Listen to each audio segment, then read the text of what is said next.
जयश्री राधे। जागरण 22 अप्रैल 2022। गति 120 शब्द प्रति मिनट। कुल शब्द 424। प्रारंभ करें। राष्ट्रीय जांच एजेंसी यानी एनआईए के स्थापना दिवस पर केंद्रीय गृह मंत्री अमित शाह का यह कहना उल्लेखनीय है कि वह मानवाधिकार संगठनों से कुछ मतभेद रखते हैं। उन्होंने स्पष्ट किया कि जब भी आतंकवाद के खिलाफ कार्रवाई होती है तब कुछ मानवाधिकार समूह उसके विरोध में आ जाते हैं। यह एक सच्चाई है और यह काम केवल राष्ट्रीय स्तर पर ही नहीं बल्कि अंतर्राष्ट्रीय स्तर पर भी होता है।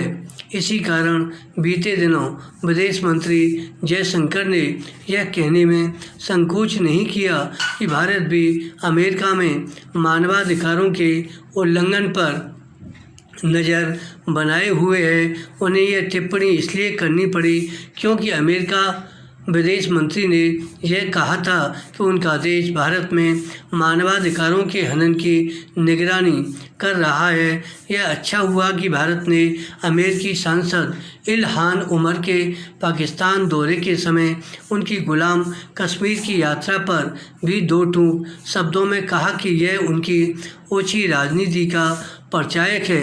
समस्या केवल यह नहीं है कि कुछ देश संकीर्ण इरादों से लैस होकर मानवाधिकारों के मामले में भारत को उपदेश देना अपना अधिकार समझते हैं, बल्कि यह भी है कि मानव अधिकारों की बात करने वाले कई ऐसे नेता और एमनेस्टी इंटरनेशनल जैसे संगठन हैं जो यह काम खुले दुराग्रह के साथ करते हैं। ऐसा करते हुए वे आतंकियों की करतूत की अनदेखी ही करते हैं। विराम पैरा जैसे मानवाधिकार की आड़ लेकर अपने अन्य इरादों की पूर्ति का काम विभिन्न देश और उनके संगठन करते हैं।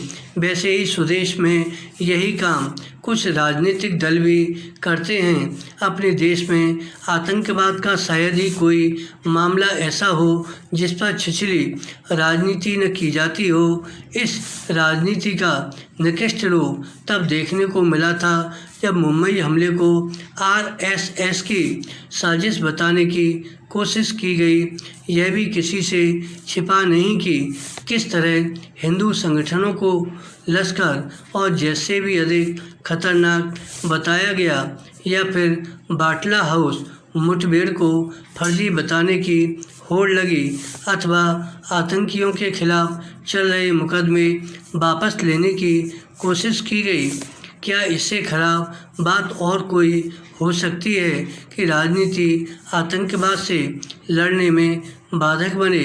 वोट बैंक की ताक में रहने वाली इस सस्ती राजनीति की अनदेखी कर आतंक और खासकर कश्मीर के आतंकवाद के खिलाफ अभी बहुत कुछ करने की आवश्यकता है। इसी तरह नक्सलवाद के खिलाफ भी निस्संदेह आतंकवाद पर लगाम लगाने के मामले में एनआईए ने एक महत्वपूर्ण भूमिका निभाई है, लेकिन जितनी ज़रूरत इस एजेंसी को और सक्षम बनाने की है उतनी ही पुलिस और खुफिया एजेंसियों को भी।